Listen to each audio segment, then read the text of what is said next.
राधा को हमेशा से किताबें पढ़ने और अपने विचारों को डायरी में लिखने का शौक था। उसकी जिंदगी एकदम सरल और सादगी से भरी थी। उसका ज्यादातर समय कॉलेज, दोस्तों और अपने शौक के साथ बीतता था। हालांकि राधा के अंदर हमेशा से एक सपना था, एक ऐसा प्यार पाने का जो सच्चा और ईमानदार हो, लेकिन वो इसे बस किताबों तक सीमित रखती। सोशल मीडिया का उपयोग वह सीमित रूप से करती क्योंकि उसे लगता था कि ये दुनिया बस दिखावा है और असल भावनाओं से कोसों दूर है। दूसरी ओर आयुष था एक आत्मविश्वासी और खुश मिजाज लड़का। वो सोशल मीडिया का नियमित उपयोग करता। फेसबुक, इंस्टाग्राम, ट्विटर, हर जगह उसकी मौजूदगी थी। वो दोस्तों के साथ तस्वीरें पोस्ट करता, मजेदार कैप्शन लिखता और कई लोगों से जुड़ा हुआ था। उसकी जिंदगी में सब कुछ खुला और व्यस्त सा लगता था, लेकिन अंदर से वो भी एक सच्चे प्यार की तलाश में था। एक दिन राधा की एक सहेली ने उसे इंस्टाग्राम पर एक पोस्ट टैग किया जिसमें आयुष की प्रोफाइल थी। आयुष ने एक कविता पोस्ट की थी जो राधा को बेहद पसंद आई। उसने सोचा कि ये कोई आम लड़का नहीं है, उसके शब्दों में गहराई है। उस पोस्ट पर राधा ने एक छोटा सा कमेंट किया, बहुत खूबसूरत शब्द। आयुष ने तुरंत जवाब दिया, धन्यवाद। शब्दों में ही तो असली जादू होता है। ये उनकी बातचीत की शुरुआत थी। धीरे धीरे दोनों के बीच बातचीत बढ़ने लगी। आयुष ने राधा की प्रोफाइल देखी और उसे महसूस हुआ कि राधा में कुछ खास है। वो सोशल मीडिया पर ज्यादा एक्टिव नहीं थी, लेकिन जब भी कुछ पोस्ट करती उसमें उसकी सादगी और गहराई झलकती। राधा को भी आयुष के शब्दों में एक सच्चाई दिखी। उसे महसूस हुआ कि सोशल मीडिया पर दिखने वाले दिखावे से परे आयुष में एक संवेदनशील और गहराई भरी शख्सियत है। दोनों की बातचीत अब नियमित हो गई। आयुष और राधा ने महसूस किया कि उनके विचार आपस में काफी मेल खाते हैं। दोनों को साहित्य और कविता का शौक था। वो दिन रात एक दूसरे से किताबों, कविताओं और जीवन के गहरे मुद्दों पर चर्चा करते।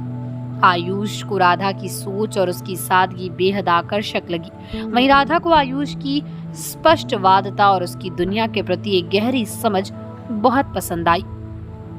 आयुष ने एक दिन राधा से कहा, तुम्हारे साथ बात करना, मुझे लगता है कि दुनिया में अब भी सच्चाई और गहराई से भरे लोग हैं। राधा ने मुस्कुराते हुए जवाब दिया, मुझे भी ऐसे लगता है कि शब्दों में हम अपने असली रूप को उजागर कर सकते हैं। इस तरह दोनों के बीच का रिश्ता धीरे धीरे और गहरा होता गया। अब ये सिर्फ एक सामान्य दोस्ती नहीं रही थी। सोशल मीडिया पर उनकी बातचीत में अब प्यार की नमी महसूस होने लगी। कुछ महीने बीत चुके थे। दोनों एक दूसरे के बिना दिन बिताना मुश्किल समझने लगे। हालांकि वो एक दूसरे से कभी नहीं मिले, लेकिन उनके बीच का बंधन बेहद मजबूत हो चुका था। आयुष ने एक दिन राधा से कहा, क्या तुम मुझसे मिलना चाहोगी? मुझे लगता है कि अब हमें एक दूसरे से रूबरू होकर बात करनी चाहिए। राधा थोड़ी हिचकिचाई, लेकिन उसने आयुष पर विश्वास किया। उसने हंसते हुए कहा, क्यों नहीं, मुझे भी अब तुमसे मिलना अच्छा लगेगा। दोनों ने मिलने का समय और स्थान तय किया। राधा बहुत उत्साहित थी, लेकिन उसे थोड़ा डर भी लग रहा था। आखिरकार ये पहली बार था जब वो किसी ऐसे इंसान से मिलने जा रही थी जिसे उसने केवल सोशल मीडिया के माध्यम से जाना था। क्या आयुष वैसा ही होगा जैसे उसने सोचा था? क्या वो उसे पसंद आएगा? इन सवालों के जवाब उसे जल्द ही मिलने वाले ही थे। दूसरी ओर आयुष भी थोड़ा नर्वस था। उसने राधा के साथ घंटों ऑनलाइन बातचीत की थी, लेकिन अब उसे असल में देखने और समझने वाला था। क्या राधा उसे असल जिंदगी में भी उतना ही पसंद करेगी जितना कि ऑनलाइन करती है? आखिरकार वो दिन आ गया जब राधा और पीयूष एक दूसरे से मिलने वाले थे। दोनों ने शहर के एक शांत कैफे में मिलने का फैसला किया। राधा ने अपनी पसंदीदा साड़ी पहनी, जबकि आयुष एक साधारण लेकिन साफ सुथरे कपड़ों में आया। जब दोनों एक दूसरे के सामने आए तो कुछ पल के लिए दोनों खामोश रहे, लेकिन ये खामोशी अजीब नहीं थी, बल्कि उन पलों की एक अनकही समझ थी जो वो ऑनलाइन साझा कर चुके थे। राधा ने धीरे से मुस्कुराते हुए कहा, तो ये तुम हो? आयुष ने भी हंसते हुए जवाब दिया, हाँ, और ये तुम हो। उनकी पहली मुलाकात बेहद सरल और खूबसूरत थी। वो घंटों कैफे में बैठे रहे, बातें करते रहे, हंसते रहे और एक दूसरे को वास्तविकता में महसूस करते रहे। आयुष ने कहा, तुम वाकई वैसी हो जैसी मैंने कल्पना की थी, बल्कि उससे भी ज्यादा खूबसूरत। राधा ने शर्माते हुए कहा, तुम भी वैसे ही हो जैसे मैंने सोचा था, एक सच्चा और संवेदनशील इंसान। अब दोनों का रिश्ता सोशल मीडिया की सीमाओं से बाहर निकल चुका था।